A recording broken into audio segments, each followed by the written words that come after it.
नमः शिवाय। शिव पुराण श्री रुद्र संहिता पंचम युद्ध खंड 53वां अध्याय। अनिरुद्ध को बाढ़ द्वारा नागपाश में बांधना तथा दुर्गा की कृपा से उसका मुक्त होना। सनत कुमार जी बोले, हे व्यास जी, जब दैत्यराज बाणासुर के द्वारपालों ने उनके पास जाकर उनकी पुत्री उषा के कक्ष में किसी पुरुष के होने की सूचना दी तो वे आश्चर्यचकित हुए और स्वयं वहां गए। तब क्रोधित बाणासुर ने उषा के साथ अनिरुद्ध को देखा।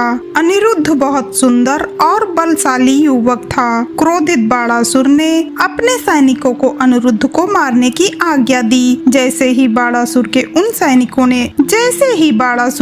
सैनिकों ने अनिरुद्ध पर हमला किया, उसने देखते ही देखते उन सैनिकों को मौत के घाट उतार दिया। जब बाणासुर ने अपने सैनिकों को इस प्रकार मरते हुए देखा, तब उसे समझ में आ गया कि यह पुरुष बड़ा वीर और पराक्रमी है, जिसने अकेले ही इतने बलशाली सैनिकों को पल भर में ध्वस्त कर दिया है। तब बाणासुर ने स्वयं उससे युद्ध करने का निश्चय किया और अपनी विशाल सेना को भी बुला भेजा।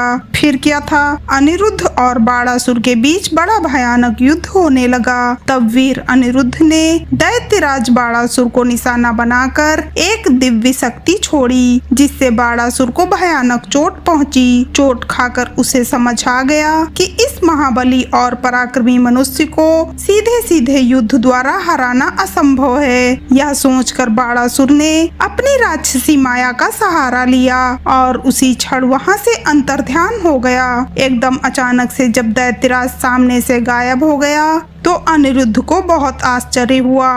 वह घूम घूम कर इधर उधर बाणासुर को तलाश कर ही रहा था कि बाणासुर ने छलपूर्वक अनिरुद्ध को नागपाश में बांध दिया और अपने सैनिकों को आदेश दिया कि इसे ले जाकर किसी अंधे कुएं में धकेल दो ताकि यह जिंदा ही ना बचे। अपने स्वामी दैत्यराज बाणासुर का आदेश सुनकर कुभांड बोला, हे दैत्येंद्र, युद्ध और पराक्रम में तो यह भगवान विष्णु के समान है और साहस में शशि मौली के समान है। इस प्रकार से नागपाश में बंद कर भी यह डर नहीं रहा है और पुरुषार्थ की बातें कर रहा है। फिर वह अनिरुद्ध से बोला, ए मूर्ख बालक, तू महाबली दैत्यराज बाणासुर से अपनी समानता क्यों कर रहा है? तू उनके सामने झुककर उनसे माफी मांग और अपनी हार मान ले। वे निश्चय ही तुझे क्षमा कर नागपाश से मुक्त कर देंगे।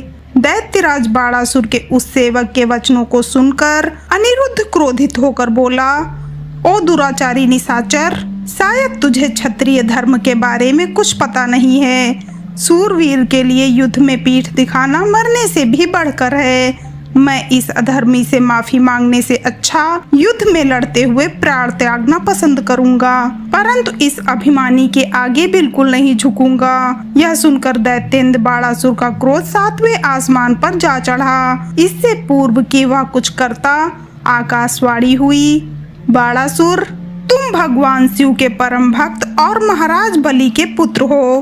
तुम्हें इस प्रकार क्रोध करना शोभा नहीं देता। तुम जानते हो कि भगवान शिव सतोगुण, रजोगुण और तमोगुण का आश्रय लेकर ब्रह्मा, विष्णु और महेश के रूप में सृष्टि, भरण पोषण और संहार करते हैं। वे अंतर्यामी और सबके ईश्वर हैं। भगवान अनेक लीलाओं के रचयिता हैं और गर्भ को चूर कर देते हैं। वे तुम्हारे गर्भ को भी चकनाचूर कर देंगे। आकाशवाणी सुनकर बाणासुर ने अनिरुद्ध का वध करने का विचार छोड़ दिया और अनिरुद्ध को जेल में छोड़कर चला गया। नागपाश में बंधे हुए अनिरुद्ध को बड़ा कष्ट हो रहा था। उसने दोनों हाथ जोड़कर कल्याण स्वरूपा माँ जगदम्बा देवी दुर्गा का स्मरण कर उनकी आराधना आरंभ कर दी। अनिरुद्ध बोला, हे माता, आप अपने शरणागतों की रक्षा करने वाली तथा उन्हें यश प्रदान करने वाली हैं। देवी, मैं नागपाश में बंधा हूँ और नागों के जहर की ज्वाला मुझे जला रही है। हे माता, मेरी रक्षा कीजिए। अनिरुद्ध की इस प्रकार की अनुरोध भरी विनम्र प्रार्थना सुनकर देवी कालिका वहां प्रकट हो गईं और उन्होंने अपने जोरदार मुक्कों के प्रहार से पल भर में ही उसे नागपाश से मुक्त कर दिया तथा अंतर्ध्यान हो गईं। नागपाश से मुक्त होते ही अनिरुद्ध को अपनी प्रिया उषा की याद सताने लगी और वह पुनः देवी उषा के पास चला गया। उषा अनिरुद्ध को देखकर बहुत प्रसन्न हुई और उसके गले लग गई। तब वे दोनों सुखपूर्वक विहार करने लगे। हर हर महादेव।